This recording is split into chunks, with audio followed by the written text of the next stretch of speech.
Hi everyone, I'm going to show you today one of our databases that will help you learn a little bit about art history and different types of art and culture around the world. It's called ABC-CLIO and it's an amazing database. So let's get started.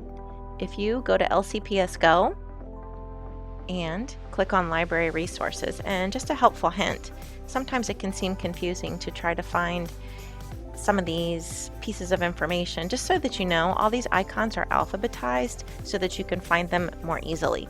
So click on Library Resources, and the first one that we're going to come to is ABC-CLIO, LCH. Click right there,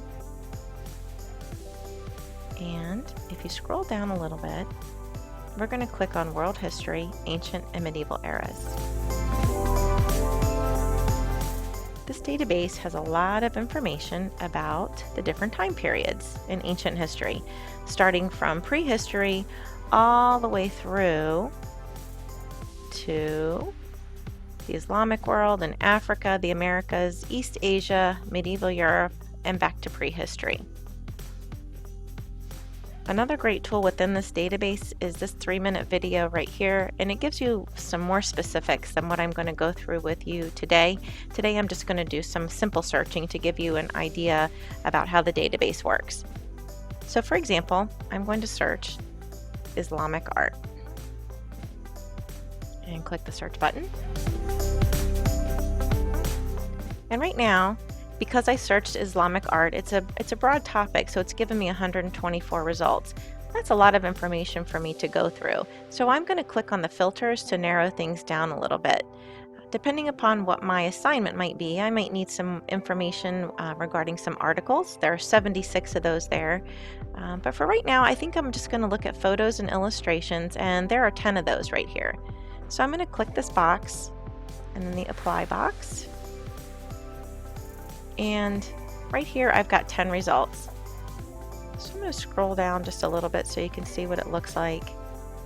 And I'm going to click Islamic art Mecca. And this is the photo or illustration that was mentioned in my search result. If I scroll down a little bit more, it gives me a brief description of what the piece of art means. And then if I'm required to, I'm going to need to cite this for my teacher so that he or she knows where I got the information. If I go back up to the left-hand column, these are some of the articles related to this photo or illustration. So let's just click on Islam, and this gives me an article that relates to the photo or illustration that I've clicked on before. What's great about this article is that any of the blue terms in here, if I click on them, it takes me to a different article where I can go even deeper into the learning related to the initial photo that I selected. If I want to save this information, I can click Save right here, and I can save it to my Google Drive. I could email it to myself. And then again, I can cite this information in whichever citation style my teacher would ask me to. Let me just show you another example. Go back up to the top and just click the words World History. And right here, I think I'm going to search for Aboriginal .